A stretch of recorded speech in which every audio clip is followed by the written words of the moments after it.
The first trailer for Supergirl has just been released and it looks awesome. The trailer opens on a shot of Krypto peeing on a newspaper with Superman on it. A sentence I honestly never thought I'd say about a Supergirl trailer. Headline says Superman saves town from nuclear reactor explosion. And if you look a little bit closer, there's another headline that says Supergirl rescues cats. In the comics, Kara has a cat named Streaky the Super Cat. While on the topic of super pets, in Supergirl Woman of Tomorrow, the story this movie is heavily based on, Comet the Super Horse shows up to help Kara throughout her adventure. So I couldn't help but wonder if Comet will also show up, or if we'll be meeting any of the other super pets. We then find out that Supergirl is celebrating her 23rd birthday by going out and partying in other planets with red suns. Why does she party under the red sun? Well, it's because the red sun negates her superpowers. So having no powers means she can get drunk because she won't have her super fast metabolism fighting the alcohol. This is something Clark tells Gary at the end of Superman. I love how this trailer does a really good job of showing you the differences between Superman and Supergirl. I think a common misconception about Supergirl is that she's a female version of Superman, that she's as bubbly and optimistic as Clark Kent when she really isn't. She's got a lot of built-up anger in her because unlike Clark, she saw what happened to Krypton.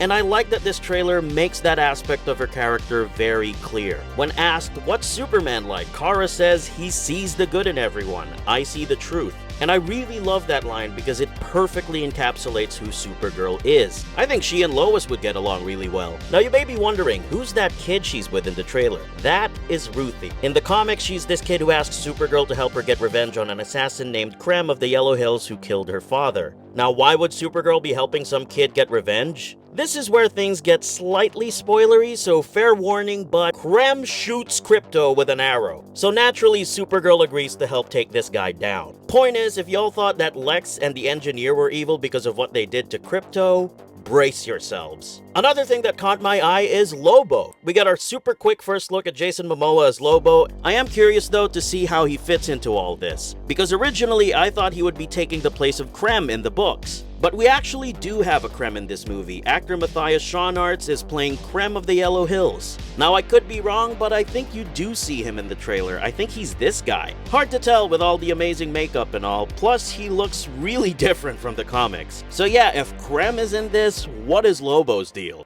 I do feel like they're gonna make him shoot Krypto instead of Krem, because if you want to make us really remember Lobo and introduce him in a big way, I think a scene like that will do the trick. Overall, I'd say this was a pretty good first look at Supergirl. I love the space western vibe it's given off, and the song choice was just perfect. But what about you guys? What did you think of the first Supergirl trailer?